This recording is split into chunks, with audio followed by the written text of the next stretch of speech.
ॐ भूर्भुवः स्वः तत्सवितुर्वरेण्यं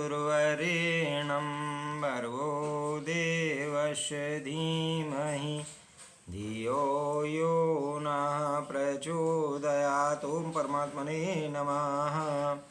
गुरुर्ब्रह्मा गुरुर्विष्णु गुरुरेव महेश्वरा गुरुरेव परब्रह्म तस्मै श्रीगुरुवे नमः। अखण्डमण्डलाकारं व्याप्तं येन चराचरं तत्पदं दर्शितं येन तस्मै श्रीगुरुवे नमः। मातृवत् लालित्री च पितृवत् मार्गदर्शिका नमोऽस्तु गुरुसत्ताय श्रद्धा प्रज्ञायुता च या।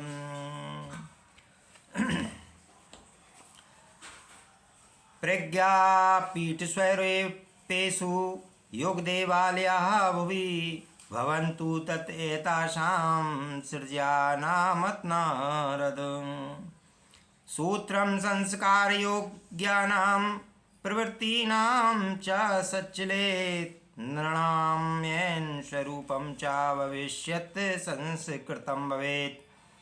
स एव पृष्ठभूमिश्च परिवर्तने त्वे निर्मिता स्यादिक्ष्यास्तु सन्धिकालस्तु विंशतिः वर्षाणां सुप्रभातस्य वेला वर्तन हेतुका अवंचनीयतग्लानिः सदा शैविनिर्मितिः।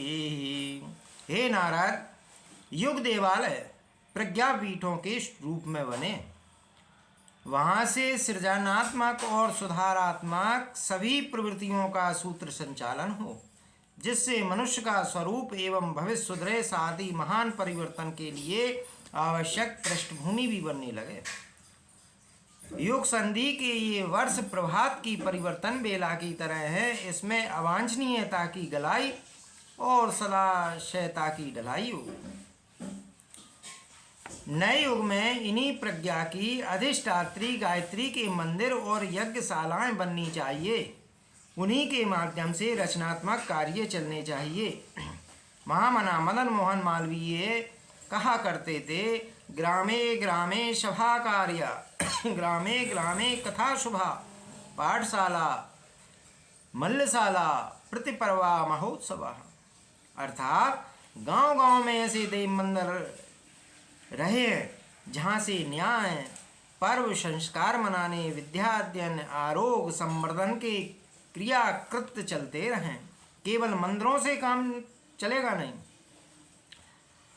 आदि शंकराचार्य ने जब मानधाता से यही बात कही तो उन्होंने 4 धामों की स्थापना के लिए अपना अक्षय भंडार खोल दिया। इन तीर्थों के माध्यम से धर्म धारणा विस्तार की कितनी बड़ी सेवा हुई है, इसका मूल्यांकन नहीं किया जा सकता। मंदिर मात्र पलायनवादी श्रद्धा नहीं है, कर्मयोगी निष्ठा जगाएं तो ही उनकी सार्थकता है। जब इन देवालयों से जन जागृति केंद्रों के माध्यम से सत प्रवृत्ति संवर्धन की गतिविधियां चलने लगेंगी तो जन जन में प्रखरता का उदय होगा तथा परिवर्तन के दृश्य सुनिश्चित रूप से दिखाई पड़ने लगेंगे। प्रस्तुत समय संधि वेला का है। आज संसार के सभी विद्वान ज्योतिर्वेद अतीन्द्रिय दृष्टा इस संबंध में एक मत है कि युग परिवर्तन का समय आ पहुंचा। परिस्थितियों की विषमता अपनी चरम सीमा पर है। ऐसे में इन युग देवालयों की भूमिका अपनी जगह बड़ी महत्वपूर्ण है। सूरदास ने लिखा है कि एकम सहस्त्र 900 के ऊपर ऐसो योग पर है। 1 सहस्त्र 900 के ऊपर ऐसो योग पर है। सहस्त्र वर्ष लो सतयुग बीते धर्म की वेल बढ़े। अर्थात 19वीं शताब्दी के अंत में ऐसा ही परिवर्तन होगा जिसके बाद सहस्त्रों वर्षों के लिए धर्म का सुख शांति का राज स्थापित होगा। संक्रमण वेला में किस प्रकार की परिस्थितियां बनती और कैसे घटनाक्रम घटित होती हैं, इसका उल्लेख महाभारत के वन पर्व में इस प्रकार आता है।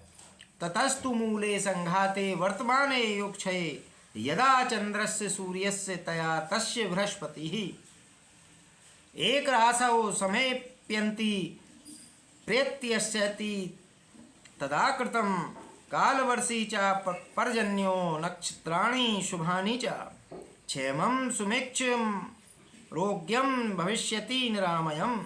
अर्थात जब एक एक युग समाप्त होकर दूसरे युग का प्रारंभ होने को होता है तब संसार में संघर्ष और तीव्र हलचल उत्पन्न हो जाती है।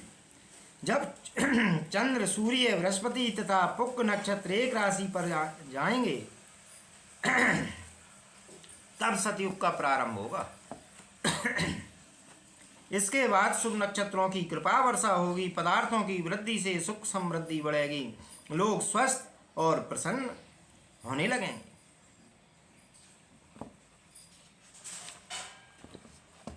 इस प्रकार का ग्रह योग अभी कुछ समय पहले ही हो चुका है। अन्यायन गणनाओं के आधार पर भी यही समय है। विशिष्ट अवसरों को आपत्ति काल कहते हैं और उन दिनों आपत्ति धर्म निभाने की आवश्यकता पड़ती है। अग्नि कांड, दुर्घटना, दुर्भिक्ष, बाढ़, भूकंप, युद्ध, महामारी जैसे अवसरों का सामान्य कार्य छोड़कर भी सहायता के लिए दौड़ना पड़ता है। छप्पर उठाने, धान रोपने, शादी खुशी में साथ रहने, सद प्रयोजनों का संवर्धन करने के लिए भी निजी काम छोड़कर उन प्रयोजनों में हाथ बटाना आवश्यक होता है। युग संधि में जागरूकों को युग धर्म निभाना चाहिए। व्यक्तिगत लोभ मोह को गौण रखकर विश्व संकट की इन घड़ियों में उच्च स्तरीय कर्तव्यों के परिपालन को प्रमुख प्राथमिकता देना चाहिए। यही है परिवर्तन की एक इस प्रभात बेला में दिव्य प्रेरणा, जिसे अपनाने में हर दृष्टि से हर किसी का कल्याण है। विभीषकास्तु विश्वस्य दूरीकर्तुं पुनर्भुवि स्वर्गवात् वृत्तिं कर्तुं क्षमानां देवतात्मनां। मानवानां तु सम्भूतिः कठिना किन्तु तत्र ये योगदानरतास्तेषां श्रेया सौभाग्यसम्भवा। टीका विश्व विभीषिकाओं को निरस्त करने और धरती पर पुनः स्वर्गीय वातावरण उत्पन्न कर सकने वाले देव मानवों का सृजन करने का कार्य कठिन तो है, पर उसमें योगदान देने वालों को श्रेय सौभाग्य भी कम न मिलेगा।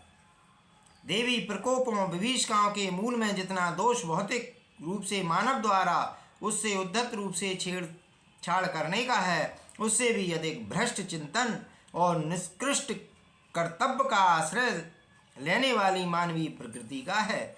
नियति इसी से रुष्ट होती है एवं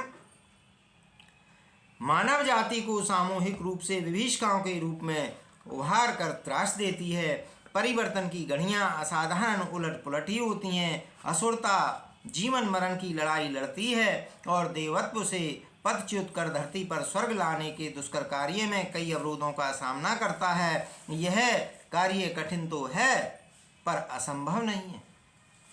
भूतकाल में भी ऐसे अवसरों पर यही दृश्य उपस्थित हुए हैं जैसे कि इन दिनों सामने हैं। ऐसे अवसरों पर ही जो देव मानव आगे आते हैं, स्वयं श्रेय पाकर धन्य बनते हैं, सारी मानवता को ही कृतार्थ कर देते हैं। प्रज्ञा अवतार की दिव्य सत्ता ही प्रमुख है और इन दिनों वही युग परिवर्तन के सरेजाम जुटा रही है।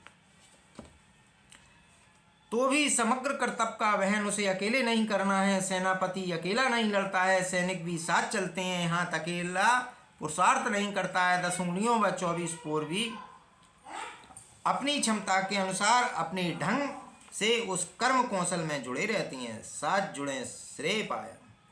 विगत अवतारों में उसके सामयिक सहयोगियों का अविस्मरणीय अनुदान रहा है। राम अवतरण में लक्ष्मण, हनुमान, अंगद, विभीषण, सुग्रीव, नल, नील जैसे वरिष्ठ और सामान्य रीछ वानरों जैसे कनिष्ठ समान रूप से सहगामी रहे हैं। गिद्ध गिलहरी जैसे अकिंचनों ने भी सामर्थ्य अनुसार भूमिकाएं कृष्ण काल में पांडवों से लेकर ग्वाल वालों तक का सहयोग साथ रहा है। बुद्ध के भिक्षु और गांधी के कंधे से कंधा मिलाकर जुटे और कदम से कदम मिलाकर चले हैं। भगवान सर्वसमर्थ हैं। वे चाहें तो उंगली पर पर्वत उठा सकते हैं और वाराह नरसिंह की तरह अकेले ही अभिष्ट प्रयोजन पूरे कर सकते हैं, किंतु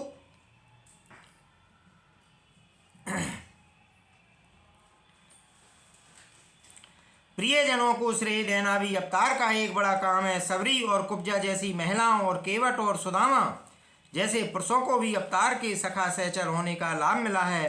गांधी के सानिध्य में विनोबा और बुद्ध के सहचर आनंद जैसे असंख्यों को श्रेय मिला है। भगवान के अन्य भक्तों में से नारद जैसे देव ऋषि, वशिष्ठ जैसे महर्षि और विभीषण जैसे अगणितों को अविच्छिन्न यश पाने का अवसर मिला है। सहकारिता को, संगठन को सर्वोपरि शक्ति के रूप में प्रतिपादित करने के लिए महान शक्तियां सदा ही है प्रयत्न करती रहती हैं कि जागृतों को महत्वपूर्ण अवसरों पर अग्रिम पंक्ति में खड़े होने के लिए उबारा जाए। अर्जुन के साथ तो इसके लिए वत्सर्जना जैसे उपाय बरते गए हैं। सुग्रीव को धमकाने लक्ष्मण पहुंचे थे। परमहंस विवेकानंद को घसीट कर आगे लाए थे। आम्रपाली, अंगुलीमाल, हर्षवर्धन और अशोक से जो लिया गया था उससे असंख्य गुना उन्हें लौटाया गया था। भामाशाह के सौभाग्य पर कितने ही धनाध्यक्ष ईर्ष्या करते रहते हैं। महानता की अपनी निजी सामर्थ्य है, उसके आधार पर वह स्वयं गरिमा प्रकट करती है, साथ ही अपने संपर्क परिकर को भी उन विशेषताओं से भरती और कृत बनाती देखी गई है। यह एक परीक्षित तथ्य है। सृजन प्रक्रिया में सहयोग देने वाले कभी घाटे में नहीं रहते।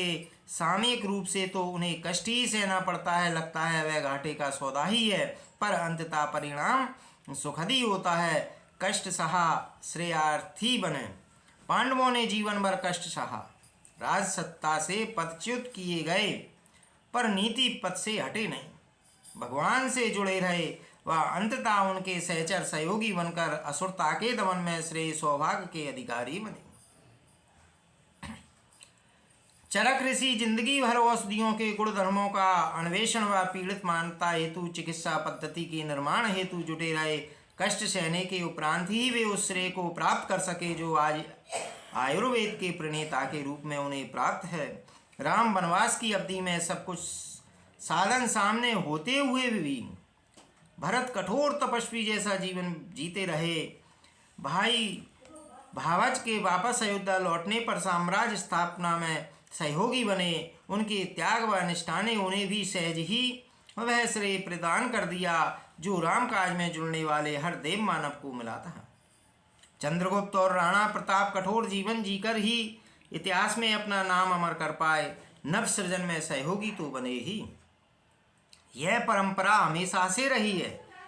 जो संघर्ष के समय आगे आता है वही श्रेय सम्मान पाता है। यज्ञ भाग न मिलने के कारण इंद्र कुपित हो गए। एक बार यज्ञ भाग न मिलने के कारण इंद्र कुपित हो गए। उत्तराखंड में अकाल पड़ गया। नरमेध से ही अकाल टल सकता है, कौन उसके लिए आगे आए है, प्रश्न उठ रहा था। तभी शतमन्यु नाम के बालक ने आगे कदम बढ़ाया और धरती धन धान से परिपूर्ण हो गई।